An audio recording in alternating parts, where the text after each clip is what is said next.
തൃക്കാക്കര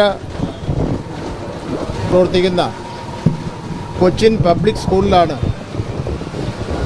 ഇവിടെ സൂചിപ്പിച്ച പ്രശ്നമുണ്ടായത്. 5ാം ക്ലാസ്സിൽ പഠിക്കുന്ന വിദ്യാർത്ഥി താമസിച്ച് വന്നു എന്ന കാരണം പറഞ്ഞുകൊണ്ട് ആ വിദ്യാർത്ഥിയെ സ്കൂൾ ഗ്രൗണ്ടിൽ 3 റൗണ്ട് ഓടിക്കുകയും അതിനുശേഷം ഒരു ക്ലാസ്സിൽ ഒറ്റയ്ക്ക് കൊണ്ട് ഇരുത്തുകയും ചെയ്ത സംഭവം ഉണ്ടായിരിക്കുകയാണ്. ആ സ്കൂളിൽ 8:30 രാവിലെ ക്ലാസ് ആരംഭിക്കുന്നത്. ഇത് നമുക്ക് അംഗീകരിക്കാൻ കഴിയുന്ന പ്രശ്നമല്ല. സാധാരണ മറ്റു വിദ്യാലയങ്ങളിലുള്ള എല്ലാ നിയമങ്ങളും ഈ സ്കൂളിനും ബാധകമാണ്. കുട്ടികളെ അനാവശ്യമായി ശിക്ഷിക്കുവാനോ അതുപോലെ തന്നെ അനധികൃതമായെന്ന് അതിനേക്കാൾ പറയുന്നത് നല്ലത് ഒരു പരിധിയുമില്ലാതെ ഫീസ് വാങ്ങുന്നതും കുറ്റകരമാണ്. ഞാൻ ഈ കുട്ടിയുടെ അച്ഛനോട്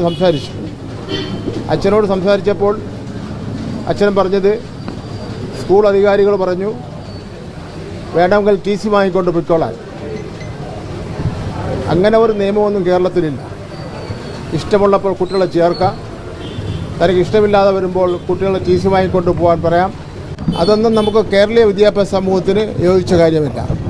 ഇതിനെ സംബന്ധിച്ചിടത്തോളം അന്വേഷിക്കുന്നതിന് വേണ്ടി വിദ്യാഭ്യാസ ഡെപ്യൂട്ടി ഡയറക്ടറെ ചുമതലപ്പെടുത്തി.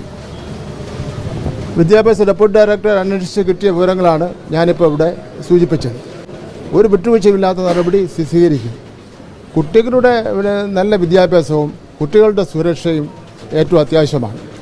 അല്ലാതെ അനാവശ്യമായി കുട്ടികളെ ശിക്ഷിക്കുവാനും അനാവശ്യമായി തങ്ങൾക്ക് ഇഷ്ടമില്ലാത്ത കുട്ടികളെ പറഞ്ഞു വിടാനുള്ള ഒരു നടപടിയും സ്വീകരിക്കുന്നതിന് വേണ്ടി കഴിയില്ല എന്നുള്ള കാര്യം കൂടി വ്യക്തമാക്കുവാൻ ഞാൻ ആഗ്രഹിക്കുകയാണ്. കുട്ടിയുടെ രക്ഷകർത്താവ് ഫോണിൽ കൂടി എന്നോട് പരാതി പറഞ്ഞിട്ടുണ്ട്.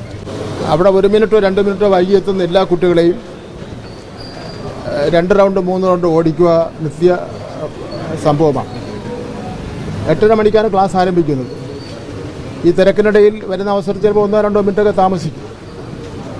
എന്നിട്ട് ഒറ്റയ്ക്ക് ഒരു മുറിയിൽ കൊണ്ടിരുത്തുക, ഇതെല്ലാം ഇവിടെ നിത്യസംഭവമായിട്ട് നടന്നുകൊണ്ടിരിക്കുകയാണ്.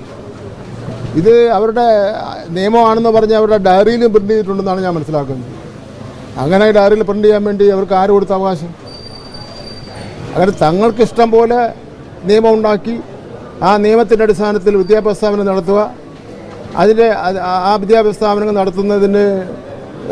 നടത്തുന്നതിൻ്റെ ഭാഗമായി കുട്ടികളെ ശിക്ഷിക്കുക, അതൊന്നും നമുക്ക് ഒരു കാരണവശാലും അംഗീകരിക്കാൻ കഴിയുന്ന കാര്യമല്ല.